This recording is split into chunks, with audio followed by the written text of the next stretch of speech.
together. Even when they had time, Caleb seemed distant. The daily Skype calls seemed shorter, and again Caleb seemed preoccupied.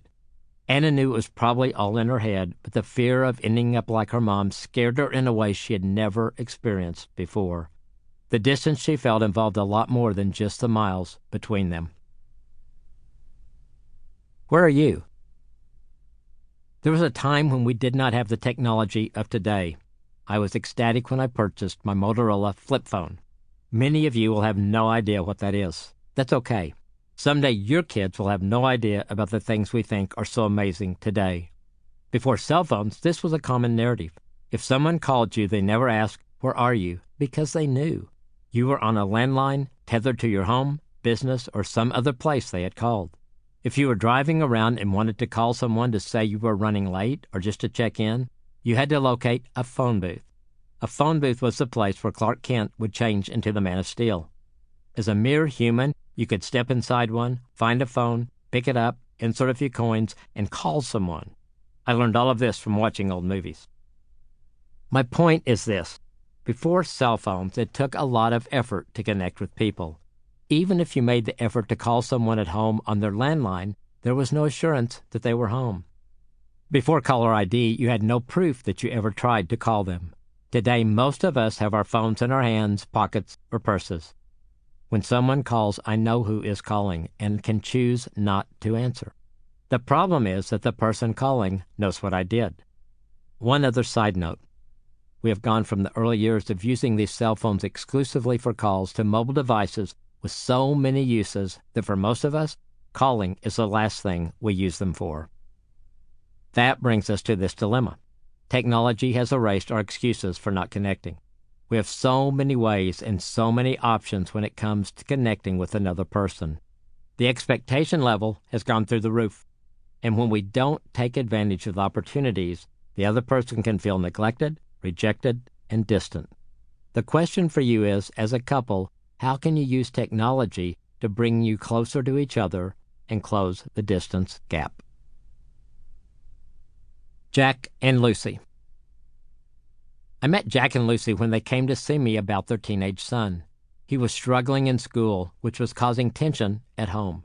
They wanted me to help them come up with a plan to help their son and to help them deal with the situation. Great parents wanting to get ahead of any potential future problems. What I want to share with you had nothing to do with their counseling and everything to do with the way they leveraged technology for their marriage. Let's take a look first at their mobile devices.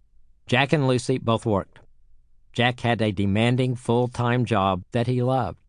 Lucy worked part-time on school days and also loved what she did. Jack got up early, worked out, and was sitting at his desk by 7:30. Lucy was up at 6:30, had the kids out the door by 7:30, and was off to work to be there a little before 9. Each day Lucy woke up to a Bitmoji from Jack.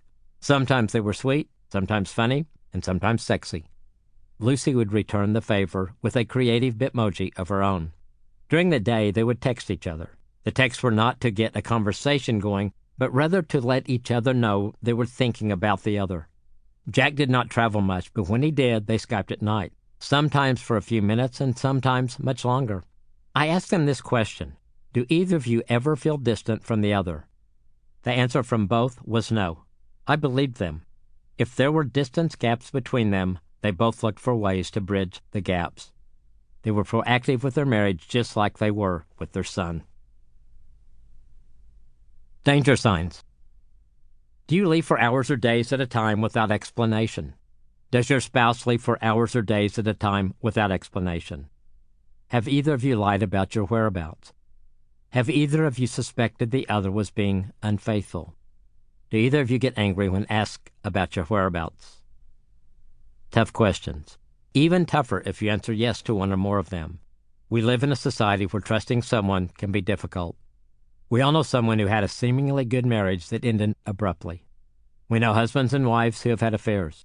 Many of the people who get the most media coverage have no idea what a healthy relationship is. Hearing of someone being unfaithful who we never, ever thought would take that path can be devastating. We ask questions like, could it happen to us? Or what happened to them? Or did they see it coming? Red flags may pop up, but sometimes